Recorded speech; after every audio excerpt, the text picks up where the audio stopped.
So where do we go from here? What happened? He's won 2 in a row. We go down to South Carolina, which has played the role of kingmaker in the last few elections, and it's a less hospitable terrain for him. It certainly is less hospitable terrain, but let's look at one thing that we saw in New Hampshire that I think could be significant in South Carolina, and that is the votes of those whose household incomes were less than $50,000 a year. He didn't win that group as decisively as he won other groups, and we've heard a lot now, attacks by Newt Gingrich, attacks by the DNC on Romney's role at Bain Capital. Could that play a big role in South Carolina? I think it could. South Carolina really divides neatly into 2 groups now in the Republican primary.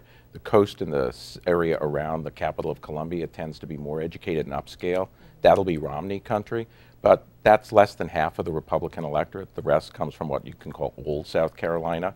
It's less educated, it's middle class or lower middle class, it's highly evangelical, and these are areas where people have worked in mills, they've worked in with their hands, and I think the Bain Capital attacks could very well galvanize an already suspicious electorate to dislike Romney even more.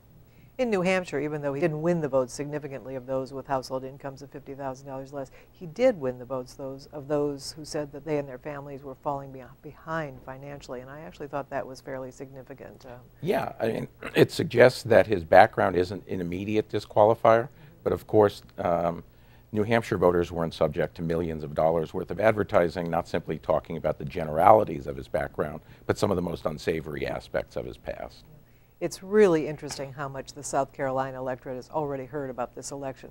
There were 2,800 ads run in New Hampshire. There are over 5,000 that have already been run in South Carolina. And the spending we're going to see in the South Carolina primary is really extraordinary. With the super PACs, with the candidates' own spending, this is going to be a battle royale. Yeah, well, this will be the first time that Newt Gingrich, because of his super PAC, really is on the airwaves in a way that matches most of his opponents. And he's going to go straight at Mitt Romney, which is not something that Romney's had to experience so far, an aggressive, on the air, highly negative attack. And it'll be interesting both to see the impact of the attacks and how Mitt Romney reacts to them. And there'll be 2 more debates, is that not correct, before the South Carolina primary? There will be more. Yeah, we've certainly had enough already.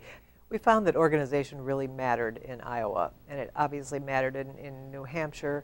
What do you think about Romney's organizational strength in South Carolina?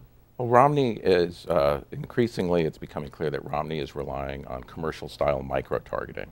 And micro-targeting takes political characteristics and commercial characteristics to put together a file of likely voters, what they like about issues, what they like about a person's personality, and they're using means below the radar screen of telephone calls and mail to communicate with those people. South Carolina has a large niche of likely Romney voters, and my guess is that Romney may not have an on-the-ground operation, but he's got a sub-television operation that is reaching these people through mail and through phone calls from out-of-state operations that will solidify his vote in a way that won't be noticed until Election Day.